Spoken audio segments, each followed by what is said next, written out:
Minute में how to think के बारे में बात कर रहा हूं, इस स्टेप्स को लिखो। अब जो लोग अभी बिगिनर हैं वो इससे पहले वाला स्टेप फॉलो करेंगे, जो पहले वाला स्टेप फॉलो कर चुके हैं, जो नोट्स उस तरह से बना रहे हैं, वो अब इस स्टेप पे आएंगे।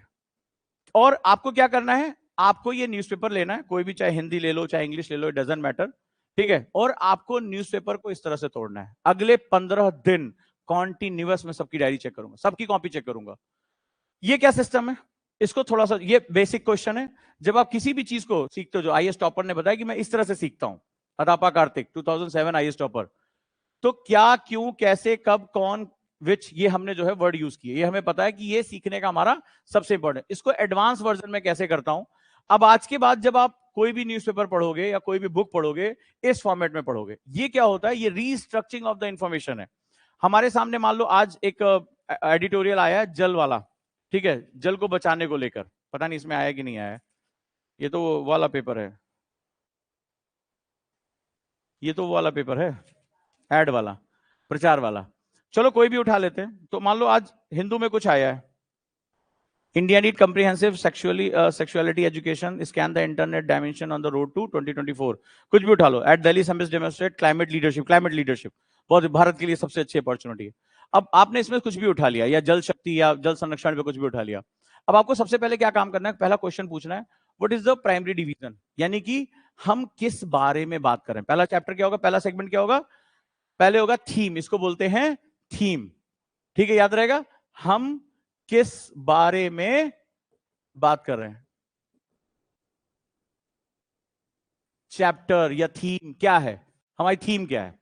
मान लो इसकी थीम है क्लाइमेट लीडरशिप, यानी कि भारत जो है वो आने वाले समय में जलवायु का नेतृत्वकर्ता बन सकता है। इकोनॉमिक लीडरशिप, आर्सेनल लीडरशिप बहुत दुनिया ने दिखाई, अब क्लाइमेटिक लीडरशिप की बारी है। तो थीम किस बारे में, थीम जो होता है पहले बताता है कि आप थोड़ी देर रुकोगे और सोचोगे कि मैं किस बारे में पढ़ाई कर रहा हूं, या मेरा नोट्स किस बारे में बन रहा है।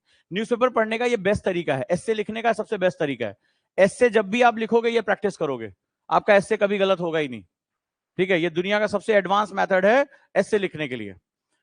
तो चलिए सबसे पहले हम थीम के बारे में बात करेंगे। तो थीम हमारी हो गई, मान लो क्लाइमेट लीडरशिप हो गई। अब तुम्हें क्या करना है, तुम्हें ये न्यूज़पेपर उठाना और इसी तरह से उसको तोड़ देना है, और इसके लिए तुम्हें कोडिंग करनी है। इसका कोड नंबर 1 हो गया, 1 याद रखना, 1, ठीक है। थीम 2 पे किसी भी चीज के बारे में जब बात की जाएगी तो उसकी कोई ना कोई प्रॉपर्टीज होंगी। प्रॉपर्टी क्या होती है, सही गलत दोनों तरह की होती है, ठीक है। जैसे जहर, जहर की उसकी प्रॉपर्टी आपकी जान ले लेगा, अमृत उसकी अपनी प्रॉपर्टी है। तो प्रॉपर्टी मतलब होता है कि उसके अंदर क्या निहित है। जैसे आप में से कोई स्टूडेंट इंट्रोवर्ट होता है, आपकी प्रॉपर्टी है, आपका गुण है। कोई एक्सट्रोवर्ट होता है, बहुत बोलता है, वो आपका गुण है। तो ये क्या होता है, उस चीज के अंदर निहित क्या है, तो यानी उसकी विशेषता क्या है, विषय की विशेषता क्या है, तो ये क्यों इंपॉर्टेंट है, ठीक है, दैट इज अ प्रॉपर्टीज। ये समय के साथ यूज करके आएगा। तो इसका नंबर रख दिया हमने 2। आपको क्या करना है, जब भी एडिटोरियल पढ़ेंगे, न्यूज पढ़ेंगे, उसमें 1 2 3 कोडिंग अब आपको करनी है, फिर उससे नोट्स निकालने हैं, यानी पढ़ते समय आपको नोट्स बनाने हैं, ठीक है। इसीलिए इसको बना के अब जहां पढ़ाई करते हो आप चिपका देना। तो दूसरा सेगमेंट हो गया प्रॉपर्टीज, उसकी कैरेक्टरिस्टिक क्या है, उसका गुण क्या है। जैसे मान लो अगर हम क्लाइमेट को नहीं बचा पाए तो क्या होगा, और उसको बचाने से क्या क्या फायदे होंगे, तो उसके गुणों के बारे में बात की, व्हाट इज अ क्लाइमेट, और क्लाइमेट लीडरशिप की क्या प्रॉपर्टीज होती है। क्लाइमेट लीडरशिप में हम वसुधैव कुटुंबकम की बात कर रहे हैं, हम पृथ्वी को बचाने की बात कर रहे हैं, हम सभी प्राणियों से प्यार कर रहे हैं। तो ये उसके क्या हो गए, कैरेक्टरिस्टिक्स हो गए, उसके गुण हो गए, याद हो गया। तीसरा सेगमेंट है किसी भी चीज अगर हो रहा है, मान लो आज हम यहां तक पहुंचे हैं, तो हम कोई अचानक से तो दूसरे ग्रह से नहीं आए, हम एक कालक्रम से होकर गुजरे होंगे। रियो समिट में 1991 में हमने सस्टेनेबल डेवलपमेंट के बारे में बात की थी। रियो अर्थ समिट में हमने दुनिया, क्योटो प्रोटोकॉल में 2012 में हमने दुनिया को जो है बचाने के लिए प्रयास किया था, ठीक है। पेरिस में हम गए, कानकुन में गए। तो हमने जो क्लाइमेट शब्द को हमने पहले, यानी कि जो भी चीज हो रही है, अगर तुम्हारे पीस ऑफ इंफॉर्मेशन में, एडिटोरियल में, न्यूज में उसकी क्रोनोलॉजी दी हुई है कि कब ये उत्पन्न हुआ और कैसे इसका विकास हुआ। देखो एग्जाम में क्वेश्चन आते हैं, ये महामंत्र दे रहा हूं, तो उसका ऐतिहासिक कालक्रम क्या है, हिस्ट्री, इसका क्रॉनिकोलॉजिकल सीक्वेंस क्या है, इससे पहले इसमें क्या क्या चीजें इन्वॉल्व रही हैं। अगर उस पीस ऑफ इंफॉर्मेशन में दिया है तो उसको लिखो नंबर 3 पे, ठीक है। जैसे मान लो अगर बात हो रही कि आज G20 हो रहा है, तो G20 में इससे पहले G20 की शुरुआत किसने की थी, इससे पहले समिट कहां हुआ था, इसको बनाने के पीछे क्या चीज थी, इस मंच में कौन लोग शामिल है।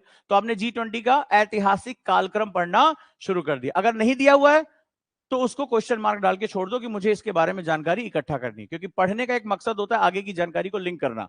तो तीसरा हमारा सेगमेंट हो गया। आज से हम क्रोनोलॉजिकल सीक्वेंस बात करेंगे अगर है तो।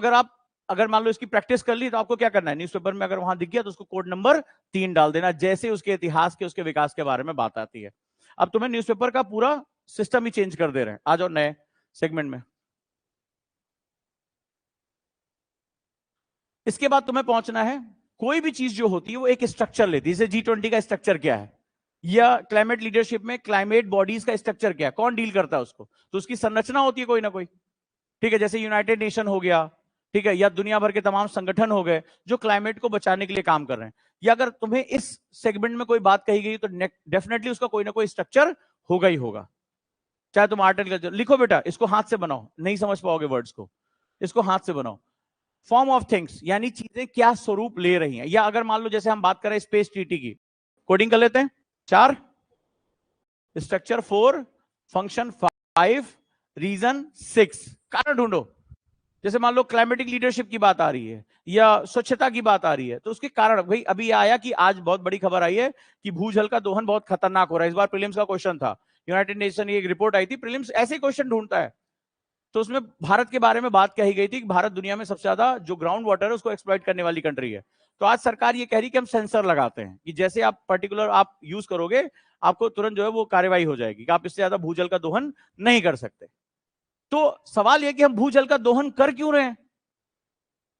तो तुम में से जो स्टूडेंट यहां पहुंच गया वो आगे का सफर अपने आप, तुम्हारी लड़ाई है ही नहीं है, ज्यादा कंपटीशन ही नहीं यूपीएससी में, अच्छे स्टूडेंट का कंपटीशन नहीं है इसमें। अब कारण जब उसमें ढूंढोगे तो पता चला कि गवर्नमेंट की एक पॉलिसी है एमएसपी की, वो तुमसे कह रही धान पे सबसे ज्यादा हम देंगे, पेडी पे, धान पे सबसे ज्यादा किसानों को क्या दिया जाएगा, पेडी, पेडी पे सबसे ज्यादा एमएसपी दिया जा रहा है, पैसा दिया जा रहा है।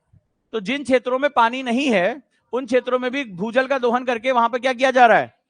पंजाब की बात है, पर हेक्टेयर सबसे ज्यादा उत्पादकता किसकी है, पंजाब की है। और पंजाब की मिट्टी किस फसल को सपोर्ट करती है, रवि यानी कि गेहूं को। और धान क्या है, खरीफ क्रॉप है। तो अंधाधल क्या हो रहा है, जल का दोहन हो रहा है। तो गवर्नमेंट की एक नीति इसकी बर्बादी का सबसे बड़ा कारण है। अब जाकर गवर्नमेंट ने मोटे अनाजों को लेकर जो है सबसे ज्यादा क्रांति शुरू की, आपने सुना होगा हाल ही में